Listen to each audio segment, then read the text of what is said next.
Hey guys, it's Mike. In today's video, I'm going to show you how to punish early queen attacks in the opening as black after the moves e4, e5, and then queen to h5. Now, what is the idea behind this move? Already on move 2, white is threatening the hanging pawn on the e5 square. However, white has an even more insidious idea behind this opening. He wants to go bishop c4 next, threatening checkmate on f7 with the move queen takes f7, aka the scholar's mate. This is one of the fastest ways in the game for white to checkmate black out of the opening. Now, this all seems very scary. However, if you know what you're doing as black, you can actually punish this early queen move by white and get a huge opening advantage as black right out of the gate. And in this video, I'm going to cover all of white's main ideas in this opening, so make sure you stick around to the very end of the video to get all of the ideas. All right, first things first, white is threatening the pawn on the e5 square. We have to defend it. You don't want to play a move like knight f6 as then white immediately takes on e5, gobbling up that free pawn. Moves like g6 are actually even worse as then white takes on e5 and actually forks the king and the rook on the h8 square. So there are a lot of traps you must avoid already out of the opening. So instead of those, I recommend move knight to c6. Now this move is a little bit better than the alternative d6. Yes, d6 does defend the pawn on e5, but it's a little more passive, and knight c6 is a more active move. It gets a piece out into the game, and in the future, black may want to go knight d4, threatening the hanging pawn on c2. That is one of the big drawbacks of the early queen advance. It actually gives up defense of that c2 pawn, and if we can get a knight there, that would be devastating for white's position. So first things first, you go knight c6, supporting the pawn on e5. Now, normally white is going to go bishop c4 next, again, threatening checkmate on f7. Now, very importantly, you can't go knight to f6 here. That is a huge mistake. Then white comes in with the queen and slams you on f7, delivering a brutal checkmate out of the opening. Now, what can we do to stop that? Well, technically, you can go queen e7 or queen f6. Both of these moves do defend f7 with the queen and stop the checkmate threat. However, our queen is not very well placed on f6 or on e7 for that matter, so instead, I'm actually going to recommend the move g6. Now, we saw just a move prior, the move g6 was a massive blunder without the knight on c6, as then the queen takes on e5 and forks the king and the rook. However, with the move knight c6 on the board, g6 now is actually a good move as the queen cannot take on e5. So essentially, we're blocking queen takes f7. White can no longer play that. We're driving back the queen, and once the queen moves, we're going to go knight f6, perhaps intending bishop g7 and short castles, getting a great game. Of course, things are not so simple. All right, here, what are white's options here? Obviously, queen takes e5 would lose the queen. White cannot do that. Well, queen d1 is another option. However, if you go queen d1, black is actually ahead in development after the move knight to f6. And here already, black has a great game. He can put his bishop on g7 or c5, castle, and so on. And black already has two pieces out versus the one piece of white. So black here should be a little bit better. With that in mind, most white players do go queen to f3, threatening checkmate one last time on f7. Again, if we ignore that threat and just go bishop g7, then queen takes f7 will ruin our day in a hurry. We also can't go d6 or anything else that doesn't address the idea of queen takes f7. So with that in mind here, the best move for black is going to be knight to f6. Once again, we're blocking the attack of the queen on that f7 square, and this is really the real starting point of this entire variation. If you made it this far, black is doing very, very well. These are the most important moves of this opening. However, white has a lot of very, very aggressive ideas from here. Some of the most popular options from white in this position on move 5 include knight to e2, that is the main line. g4 is possible, threatening g5. White can also go d3, c3, or knight to c3. All of these moves are very, very playable. Let's start with the absolute main line, knight to e2. This is the move you are most likely to face over the board. Now, why is white bringing the knight to the e2 square? Normally, in the open games, after e4, then e5 from black, white's almost always going to bring his knight to the f3 square. However, of course, the queen right now is on f3. Therefore, the knight cannot go to that square. So instead, knight e2 is the move, and white is setting up short castling on the king side. And overall, he should be relatively okay. However, black has a lot of ways to punish white for his opening choice still. All right, now here, as black, I am going to recommend the move bishop to g7. We just develop our bishop and continue with our plan of castling on the king side. However, depending on what white does, we're going to have a bunch of other nasty options. Now, I do want to point out, in this position, the move knight to d4 is actually quite playable for black. The idea being white's almost always going to take on d4, and then you take back with the e-pawn. And from here, you can still go bishop g7, short castles, but you also have the option of going c6 and then d5, as the knight is no longer on that c6 square. So this is another option. It's not required, but it is very, very playable. All right, after bishop to g7, what should white be doing here? Well, normally white is going to go, say, d3 or c3 here. He can castle immediately. However, white, when he goes for the early queen attack and the bishop attack on f7, white is normally trying to play as aggressively as possible, and sometimes white even wants to castle on the queen side in these lines. Therefore, it does make sense for him to keep his king in the middle of the board for now, especially considering the very aggressive opening choice so far. So, with that in mind, the main moves for white here are d3 and c3. Let's start with the move d3. Now, the benefit of this move, first of all, the pawn does support the other pawn on e4, and that means the queen is free to move somewhere else if it wants to. Beyond that, white, of course, is setting up the idea of bishop g5, piling up more pressure on that knight on f6. He would have two pieces attacking it. Now, of course, the knight will still be defended, but it is a very aggressive idea. Let's say here, black castles. That is what I recommend. A very simple move. Now, white's normally going to go bishop g5 in this position. What should you be doing right here? Well, of course, that knight has 1-2 attackers and 1-2 defenders. Therefore, black is free to go h6, driving back that bishop. It's almost always a good idea. Now, if white trades on f6, we just take back with the queen and we're doing excellent. For example, bishop takes, queen takes, bishop takes, and with the queens off the board, we do have the bishop pair. Black has two bishops versus the one bishop of white. And according to Larry Kaufman, one of the biggest chess engine experts in the world, the bishop pair is worth about half a pawn according to modern computers, and most top grandmasters would agree. So when you have two bishops versus the one bishop of the opponent, assuming it's not a completely closed position that'll never ever open up, you know, this position will open up at some point after, say, d5 or d4 or f4 or f5 and so on. Those bishops are worth about half a pawn advantage, and that means black is a little bit better here. So bishop takes is nothing to be afraid of. What else can white do? If white retreats the bishop, say back to e3 or d2, again, black is doing just fine. Black can do essentially whatever he wants in this position. There's no problem.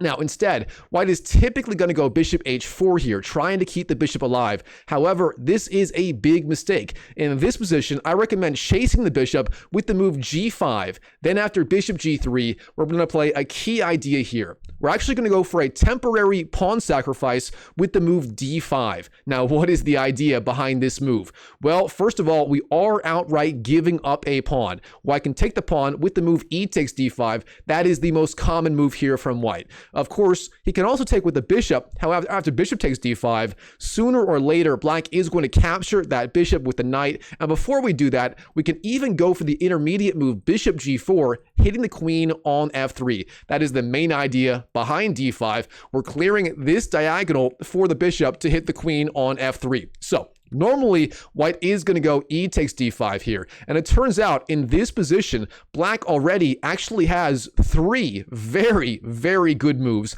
Let's cover all of them one by one. First of all, I have to point out bishop g4 is the most obvious move. This is the entire idea of d5. Let's back up just a little bit here. So, in this position, we're going d5 to clear the way for the bishop to hit the queen. And we're actually going d5 instead of d6 because we want to do it with a gain of tempo. We simply want that bishop to be going to g4 as soon as possible. And if we go d6, white's going to have time for, say, h3 guarding on the king's side. So instead, we go d5 in one go, hitting the bishop, forcing white to respond with, say, e takes d5, and then again, before moving the knight on c6, we fly out with the bishop, bishop g4, hit the queen on f3. Now, where is the queen going to go? First of all, you can't take the bishop as the knight on f6 defends the defends it. So, that would lose the queen on the spot. Beyond that, where should the queen go? Well, e3 is the best square, but even here, black is going to have a bunch of ways to really put the pressure on white. My favorite is knight d4. We're jumping in.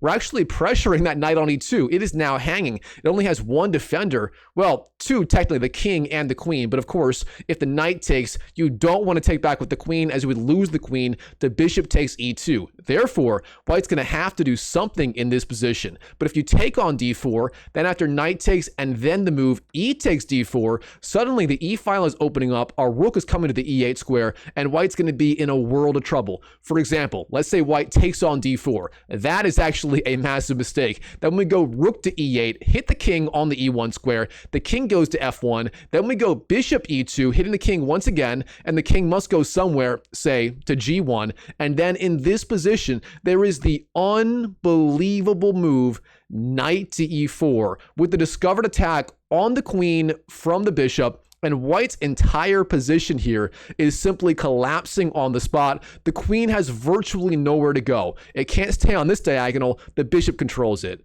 c5 is covered by the knight. b6 obviously is a no-go. The only square you can go to is essentially e3, but now your queen is a sitting duck for that knight. The knight's going to have so many ways to punish the queen. So overall, the move bishop g4 in this position after d5 e takes bishop g4 is excellent for black. I do real fast want to show you a couple of other lines that black could also play. Knight d4, believe it or not, is also playable. Again, you're threatening c2, threatening to fork the king and the rook on the a1 square. And again, if white takes the knight, then you take back with the pawn, you open up the e file, and you have a tremendous amount of pressure against the king. I mean, for example, let's say white makes the mistake of castling here, then bishop g4 is deadly because the queen is trapped. It has nowhere to go. Literally every square being covered by the black pieces. It is essentially gone in this position. So knight d4 also very, very playable. Again, I like bishop g4 a little bit better, but knight d4 also very, very good. And black can even play the other move, knight to b4. The point being here, black is threatening c2, but this knight is very far away from the knight on e2, and therefore white cannot take it immediately, whereas if you go knight d4 instead, the knight can capture. So, for example, the main line here, white goes back, bishop b3, then you simply take on d5. Knight b takes d5, you win back the pawn, you're ready for bishop g4, and so on. And even if white tries to block your idea with the move h3, then you just go g4, again, driving back that queen. All this to say, in this main line, starting with the moves way back here after knight e2, then bishop to g7, and then d3, intending a fast bishop g5, black's idea is simple. We castle, we go h6, driving back the bishop, and then we go d5 with opening up the potential attack on the queen with the move bishop to g4. All of this is very, very easy to play as black, and you get a fantastic game. Now, what else can white do instead of d3? We already mentioned that short castling is possible for white. However, if he castles again, black's going to castle as well, and it will transpose to the other lines after d3 or c3. So instead, white can also go for a fast c3. Now, the idea behind this move, white is setting up the idea of a fast d4. However, this move is also not scary at all. Here is black. We're going to castle, and let's say white goes to the move d4 here. That is not recommended. Instead, something like either d3 or short castles would be better. But again, in either case, black has a huge advantage out of the opening, as you can see by the eval bar on the left, already showing black being up nearly a pawn in this position. I mean, move 6 being up a pawn as black, that is almost unheard of. It shows you how bad this opening is for white with the early queen attack if you know what you are doing as black.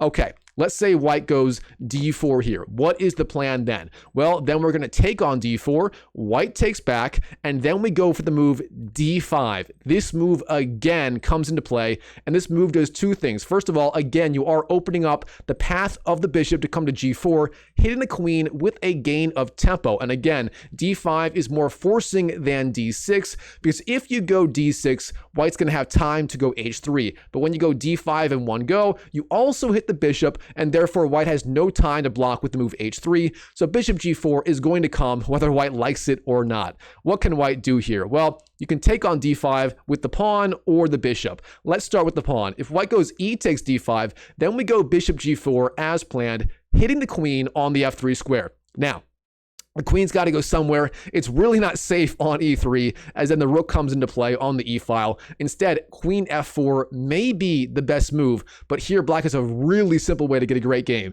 You start by taking on e2 with the bishop. Bishop takes e2, white takes back, and then you simply play the move knight takes d5, hitting the queen on the f4 square. And by the way, if white takes back with the king instead of the bishop, then obviously rook to e8 hits the king with the gain of tempo, and black here already is virtually winning, as white's king is just way, way too unsafe. Again, as you can see by the eval bar on the left side of your screen right there. Now, I do want to point out, after c3 and then castles, d3 is a little bit better again. Here's a sample line. Again, black's going to go d5, same idea as usual, opening up the game, hitting the bishop with the gain of tempo, and intending bishop g4. If white takes, we go bishop g4, and here white can technically go queen g3, and he's doing okay. But again, black has a great game. You can go rook e8, you can chase the bishop, you can set up knight takes d5 ideas once the bishop on g4 is defended, and so on. You've got nothing to worry about as black. So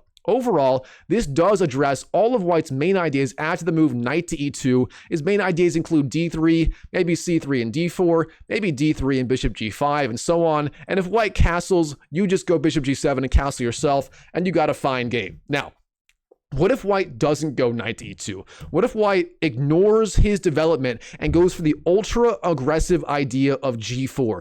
This is another very dangerous idea that you must watch out for as black. But don't worry, black here has a really simple tactical idea. It's a 1-2 punch. We're going to jump in with the knight to the d4 square. The queen's going to have to move, and then we go d5, opening up the attack on the pawn with the bishop. Of course, when white goes g4, his idea is to go g5. For example, bishop g7 and then g5 would be okay for white, driving back that knight, and if the knight moves, we actually get checkmated on f7. But, of course, black doesn't have to do that. Instead, we play the simple move knight to d4, jumping in with the knight, forking the queen and the pawn on c2, and setting up the idea of d5 on the next move. Now here, where the heck is this queen supposed to go? Well, you have to go somewhere where you maintain the defense of the c2 pawn. Queen d1 is the best move here. Of course, white has other ideas. Queen, say, to d3, or even queen to c3, or would also be playable. However,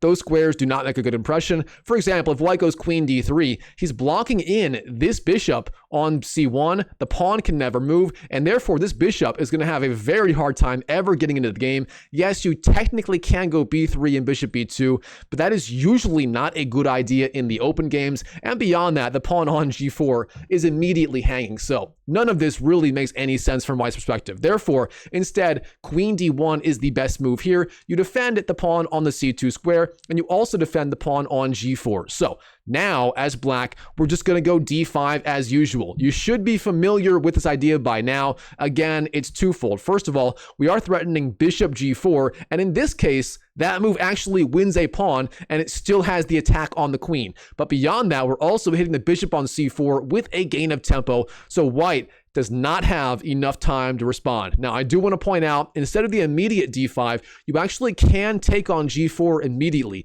The tactical idea is if you take on g4 and white takes back with the queen, you win back the piece with the move d5, and suddenly you have the double attack on the queen and the bishop. So black right now is down a minor piece. White technically has 1, 2, 3, 4 minor pieces versus the 1, 2, 3 of black. However, black's going to win this bishop on the next move as soon as that queen on g4 moves. However, overall, I find the move d5 immediately in this position a little bit simpler than knight takes g4. Therefore, this is my main recommendation for any of you guys trying to improve. And by the way, if you're enjoying this video so far, go and smash that YouTube like button for me and subscribe to the channel. And by the way, if you want to reach 1500 ELO as quickly as possible, and if you want to learn from me directly and work directly with me, I'm rated nearly 2,000 online on chess.com. Go ahead and join my free community, school.com/chessmindset. Link is in the description below and also on your video screen in the bottom right hand corner right now. So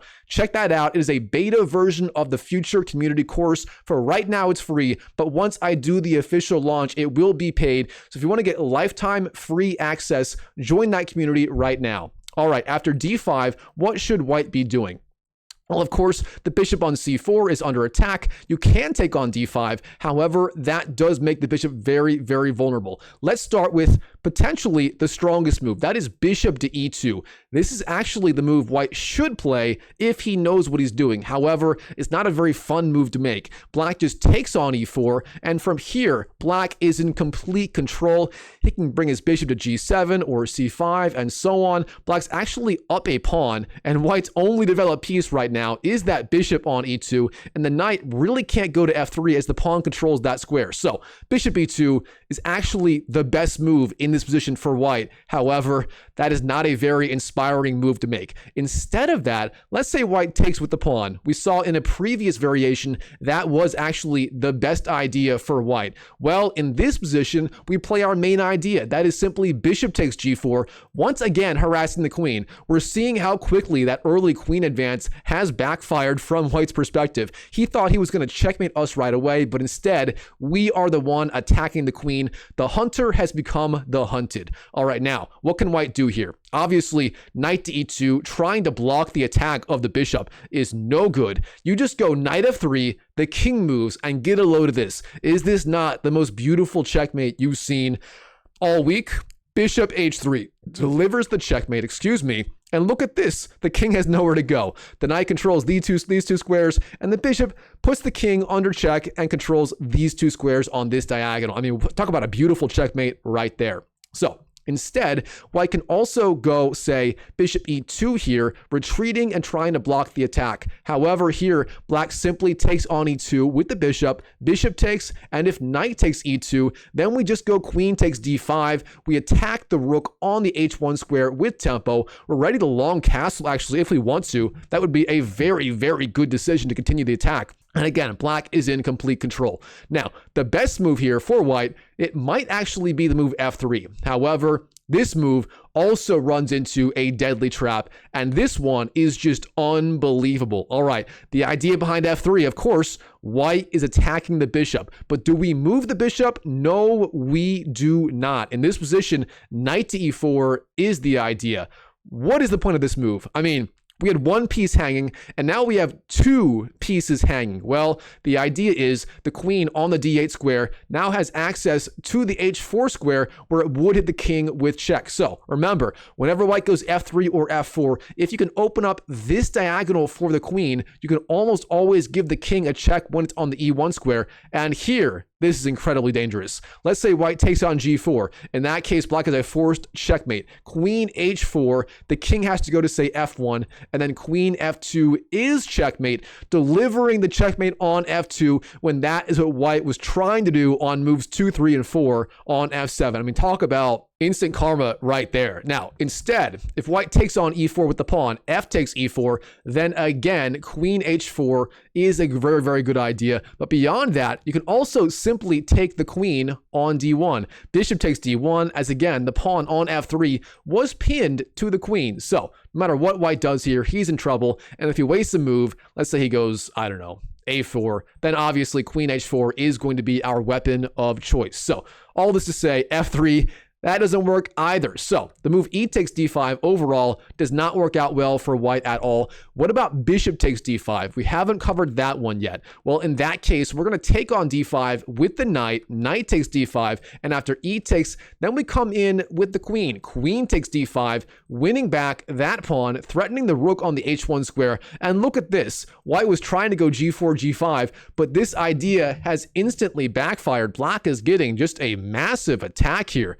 Let's say white goes f3, trying to block the attack. Then we just go bishop takes g4, winning that free pawn. And if white takes back, then we win the rook on the h1 square. So overall, there is just no way to defend in this position for white. So bishop takes d5 also does not work at all. All that to say, the move g4 from white is just, I mean, it's just plain awful as long as you know to go knight d4, then d5, intending bishop takes g4. I mean, if you remember just that, you're going to have an unbelievably good position. Of course, white's going to have other ideas beyond g4. The main line was knight e2. We just covered g4 here. What else can white do? Well, queen b3 is another tricky idea. The idea here, white is threatening bishop takes f7. So once again, he's found yet another way to pile up pressure on that pawn. Now, Black in this position has a number of very simple ideas. If you like playing it safe, queen to e7 is one good option. You just defend f7 with the queen,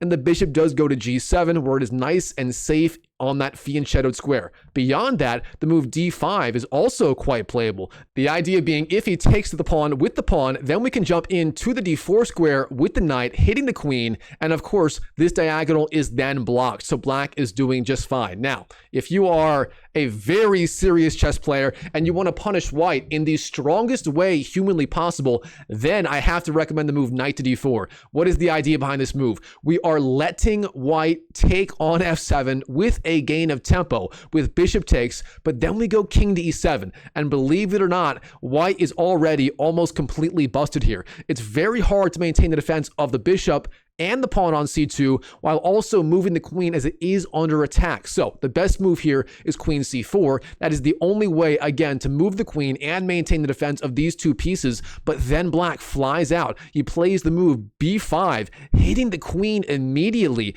And look at this. It is a deflection move. c4 is the only square the queen can be, again, to maintain the defense of c2 and f7. But with b5, we hit the queen, force it to move somewhere, and for example, after queen c5, we just take the bishop, and suddenly we are up an entire piece. White only has one pawn in compensation, and even if he takes on e5 here, that would be another mistake, as then we jump into the c2 square, knight takes c2, hitting the king and the rook on the a1 square. I mean, this is just absolutely devastating for white. He is getting just completely destroyed left and right. All right.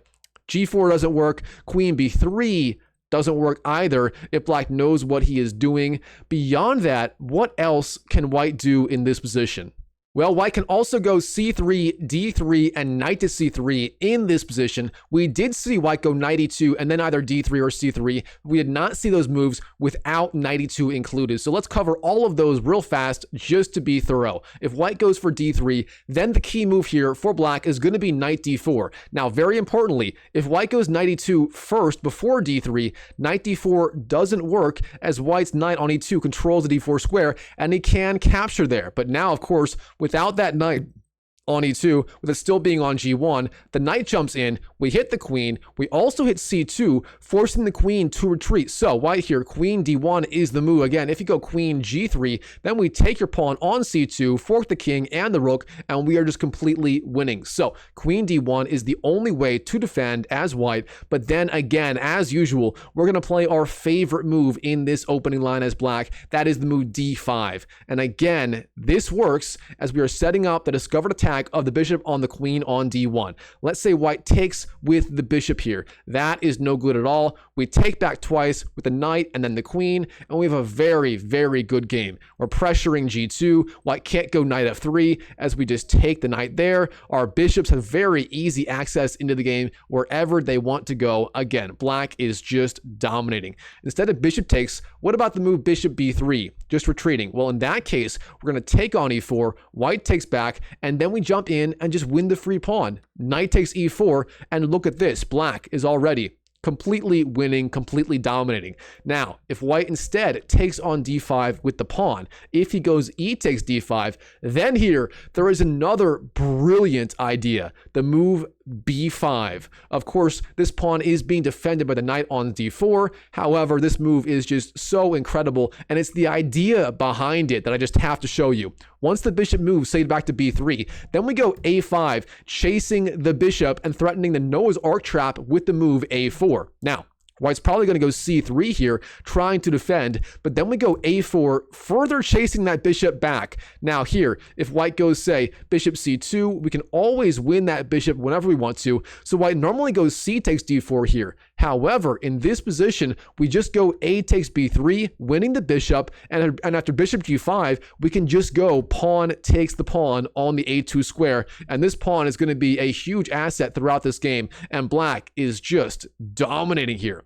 All right, d3, not a very good idea. What about the move c3? Now, the benefit of the move c3 is you do control the d4 square. However, as usual, black is going to be more than fine. I just recommend bishop g7, a natural developing move, setting up short castles on the king's side. Now, what should white be doing here? Well, as usual, he has the choice of either d3 or d4? Let's start with d4. This one is a little more risky. In that case, we take on d4, white takes back, and then we castle, setting up the idea of rook e8, putting pressure on this file with the king still on the e1 square. Now, what can white possibly do here? Well, the strongest move for white is going to be bishop b3. He's got to block that e file immediately. If he doesn't do that, he's going to be in a lot of trouble. But here again, as black, we play our favorite move. That is just the move d5. Again, hitting the bishop. And if white takes, we can always open up the e file for the rook. The bishop comes to g4 and so on. And white is just crushing. So if e takes d5, the move is going to be bishop g4, hitting the queen on the f3 square. Once the queen moves, say to g3, then we just go knight to e7, retreating the knight and setting up knight takes d5 ideas. And this is very important. We cannot take with this knight, as this knight is in charge of defending the bishop on g4. Therefore, instead, knight to e7 is the move, setting up knight takes d5 ideas. Very, very good. All right, now, what should white be doing here? If he goes, say, h3, trying to drive back the bishop, that is perhaps the best move. But then we see another idea of this move, knight to e7. Black actually goes knight to f5, hitting the queen on f3, as well as the bishop on the e3 square. If white goes back, say, queen to h2, then we play an unbelievable idea, h5. We don't actually move the bishop. Instead, we advance the pawn, and if white takes, we take back with the knight. Knight takes g4, and look at this. These knights are just closing in on enemy territory. White is basically busted here. I mean, if he goes queen to h3, trying to get his queen out of the attack, then rook to e8 is deadly, and there's just so much pressure on the e file. It's hard to believe white can really hang on here, and the computer certainly agrees, showing black is up almost 4.5 pawns here in, rough equivalent material advantage. All right, instead, after bishop e3, then d5, if white goes for the move bishop takes d5, then again, we're going to go bishop g4. Now, after the queen moves, say to g3, there's not much else, then we just take on d5, and if white takes, then we have an unbelievable intermediate move, knight takes d4. We don't take on d5 with the queen. Instead, we take on d4 with the knight, setting up knight c2 check ideas. For example, queen takes is met by knight c2, hitting the king and the rook on the a1 square. The king has to move, but then we don't take the rook on a1. Instead, we play the move knight takes e3, winning that bishop. Then after f takes, we play the move bishop takes b2, and the rook on the a1 square is going to fall anyways. Wow, talk about a combination. So after knight takes d5, if white goes e takes d5, then knight takes d4 is deadly.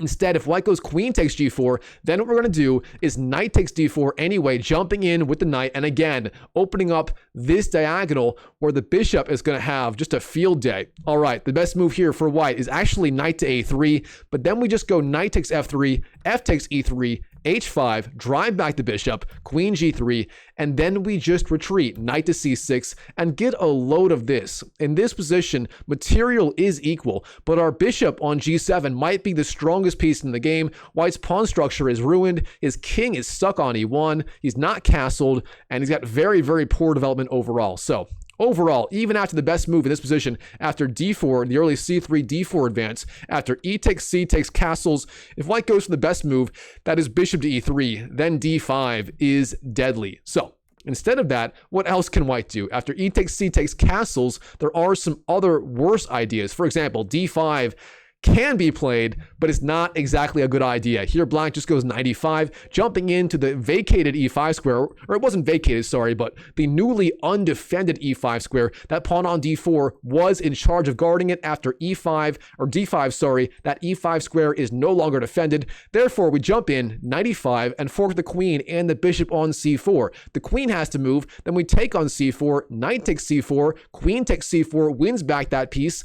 And then here we have the tactical shot, knight takes e4, and of course the knight is not actually hanging. If you take it, rook e8 wins the queen on the spot. So white again is just completely busted in this position. There's simply not a whole lot that he can do to hang on. So now beyond d5, white can also go for the other pawn advance, e5, but this move also isn't very good. In that case, black just goes d5, counterattacking on the bishop and encouraging white to go e takes f6, as then we go potentially eventually rook e8 sooner or later. For example, e takes is met by d takes c4 first, and if f takes g7, then rook e8 hits the king on e1, the bishop blocks the attack, and then we go knight takes d4, jumping in with our knight. Instead, after e5, if white goes, e5 then d5, if white goes bishop b3, then we go again, knight takes d4, again forking the queen and the bishop. The queen has to move. We trade on b3, knight takes, queen takes, then knight d7. We're going to trade on e5, open up the e-file. We're up a pawn in this position, or roughly a pawn, and we have a great game. So overall, white, after the moves c3 and then d4, black has a great game just by taking on d4 and then castling and trying to open up the e-file for his rook. Now, what else can white do? White can also go for the move knight to c3 in this position. But as usual, with that d4 square not being guarded, black is just going to jump in and absolutely punish white immediately. So knight d4 is the move. We hit the queen moves. Then we play a very important move, c6. Now, normally in the open games as black, this move c6 is very hard to achieve, as that knight on c6 guards that square. But with our knight on d4 instead of on c6, the idea of going c6 then d5 immediately does become possible. So here, white goes knight f3, we go bishop g7, and overall, we've got a great game. Our knight is on the very strong square d4, our bishop is fee and shadowed, we're ready to castle, and again, the computer says white is already down the equivalent of one pawn in terms of his disadvantage here. Here is a sample line. Let's say white goes bishop to e2, a logical idea, retreating and trying to stay safe. Then we castle, white castles, and by the way, bishop e2 was played to get out of the way of a very fast d5 advance. And here, sure enough, we do go d5, getting a great game. So overall, black gets a crushing advantage out of the opening, pretty much no matter what white does on move 5. If white goes g4, again, our idea is going to be a fast d5 and bishop takes g4 and so on. If white goes, say, knight e2, that is the main line. We go bishop g7, short castles, and so on. All right, real fast to review. In this video, we covered everything you need to know as black for how to counter the moves e4, e5, then queen to h5. Of course, white's idea is to pressure the pawn on e5, but we have a very simple way to counter it. We start knight c6, defending the pawn on e5. If white goes bishop c4, threatening checkmate on f7, then we go g6, blunting the attack of the queen and driving it back. Now, normally white will go queen to f3, threatening checkmate one more time, but then we just go knight to f6, again blocking the attack, and there's not a whole lot white can do. Now, from here, the main line is knight to e2, guarding d4, and stopping knight d4 ideas. But in that case, we just go bishop g7, intending short castles, and maybe even a fast d5 advance. Beyond that, white can go g4, but that move is not recommended, because then we have the very, very simple plan of at some point d5 threatening bishop takes g4. Beyond that, white could also go, say, d3 intending bishop g5. He can go c3 intending d4. Against that, we take on d4, go bishop g7 and castles and get a great game. And white can even go queen to b3. This move is very, very tricky. However, black has an incredibly strong response. Now, the safe response again is perhaps queen to e7, but the strong response, if you're into that sort of thing, is going to be knight d4, letting white take on f7. The point being, after bishop takes king to e7, the queen has to go to c4, but then we play the unbelievable idea of b5, the deflection pawn move, removing the queen from the very important c4 square, and it can no longer defend the bishop and the square c2, stopping knight takes c2 ideas, and black is going to be just completely crushing. So overall, if black knows what he's doing after e4, e5, queen to h5, black is going to get a very, very large advantage. This is nothing to be afraid of in your own games. I mean, you know, there are a lot of traps you have to watch out for, but once you learn this information doesn't change at all, like ever. There's some people who think opening theory is constantly changing, constantly shifting. At the super grandmaster level, that's somewhat true. But at the beginner level, I mean, opening ideas really don't change that much. Once you understand these principles, these ideas, these move orders and plans and strategies, you can use them for life to punish white pretty much any time he plays the moves e4, e5, and then queen to h5.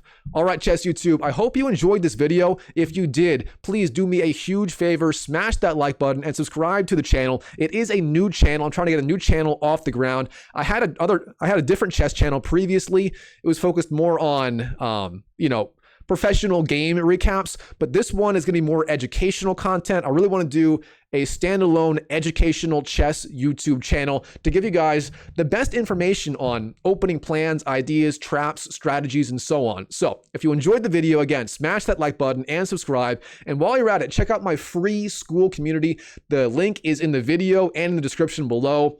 It's free for right now. In the future, it will be a paid community.